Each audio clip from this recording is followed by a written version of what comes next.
बिस्मिल्लाहिर्रहमानिर्रहीम। अस्सलाम वालेकुम। आज की इस वीडियो में OMR शीट को फिल करने का मुकम्मल तरीका बयान किया जाएगा। तो federal board of education Islamabad के वो तमाम स्टूडेंट्स जो OMR शीट को फिल करना सीखना चाहते हैं वो इस वीडियो को गौर से सुने और देखें। तो how to fill OMR sheet. तो पेपर का ऑब्जेक्टिव टाइप हिस्सा जो है वो आपने OMR शीट पर फिल करना होता है।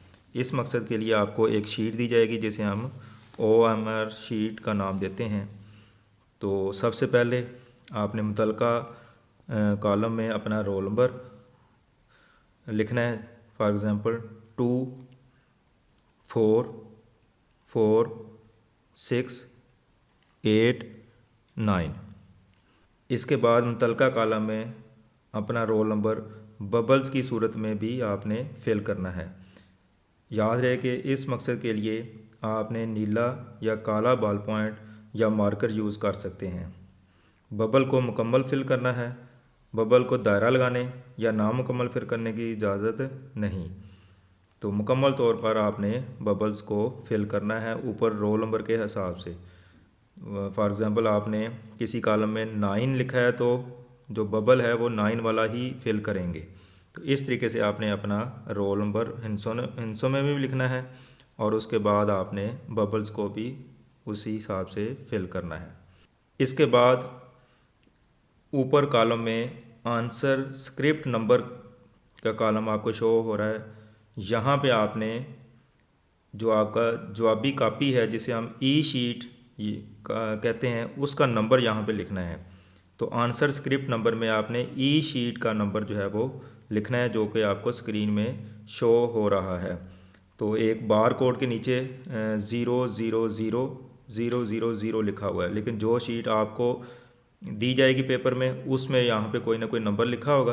तो ये नंबर आपने वहाँ पे बिल्कुल एग्जैक्ट तरीके से जो है वो लिखना है। इसमें किसी किस्म की मिस्टेक नहीं होनी चाहिए। तो ये हर स्टूडेंट की ई शीट का नंबर जो है वो डिफरेंट होगा, तो वही नंबर आपने यहाँ पे लिखना है। तो इसको हम आंसर स्क्रिप्ट नंबर भी कहते हैं। तो यहाँ पे आपने ई शीट का नंबर जो है वो लिखना है। इसके बाद जो इसके बाकी कॉलम हैं इसमें आपने अपना सब्जेक्ट, जैसे कि केमिस्ट्री अगर आपका पेपर है तो केमिस्ट्री लिखेंगे, इसी तरह जो भी पेपर हो वो यहाँ पे लिख देंगे। उसके बाद पेपर, इसमें आपने पार्ट 1 या पार्ट 2 को सिलेक्ट करना है, जो भी आपके रेलिवेंट है उसको आप टिक कर देंगे।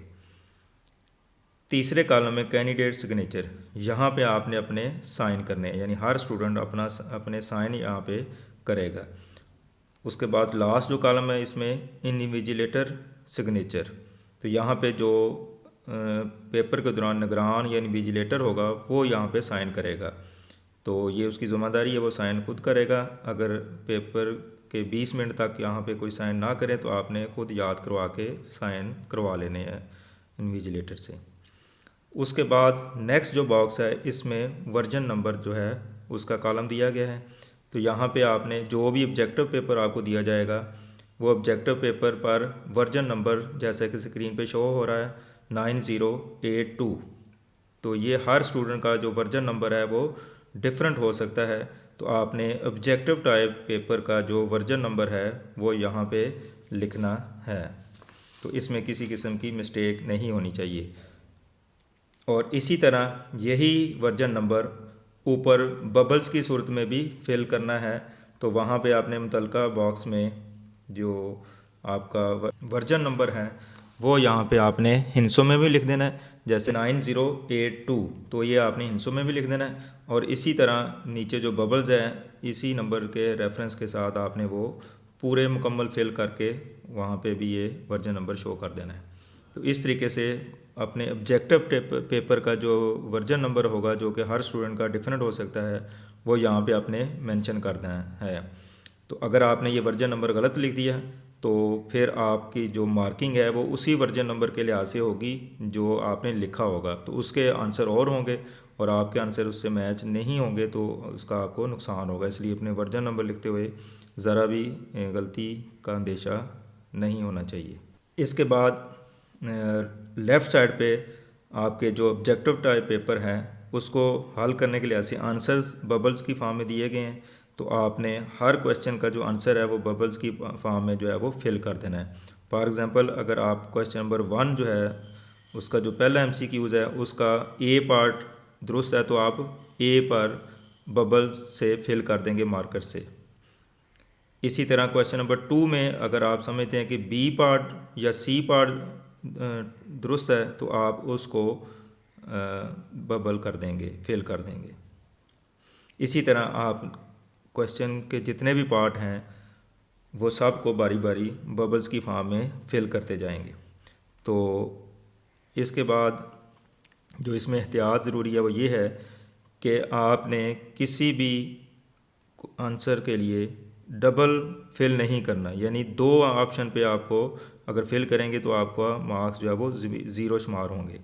इसी तरह अगर आपने सर्कल पार्शली फिल किया यानी मुकम्मल तौर पर फिल नहीं किया तो वो भी आपका आंसर जो है वो गलत तस्वर होगा।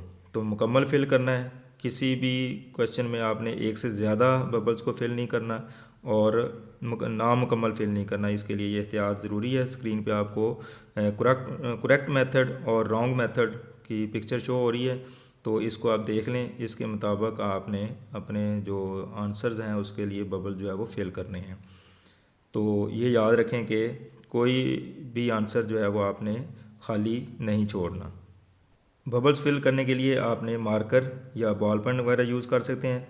सिक्का वाली पेंसिल यानी लेड पेंसिल जो है वो कतन आप यूज़ नहीं कर सकते। इसके अलावा एक और अहम बात कि आपने ये जो OMR शीट है इसको ना तो मोड़ना है यानी फ़ोल्ड भी नहीं कर सकते और इसके अलावा इसको स्टेपलर भी नहीं कर सकते, क्योंकि ये पेपर आपका स्कैन होना होता है। तो ना आप इसको मोड़ सकते हैं ना इसको आप फ़ोल्ड कर सकते हैं और स्टेपलर भी नहीं करना। इसी तरह के मज़ीद वीडियो हासिल करने के लिए आप इस चैनल को सब्सक्राइब करें और बेल आइकन को क्लिक करें ताकि मज़ीद इंफॉर्मेटिव वीडियो आप तक पहुंच सके। शुक्रिया।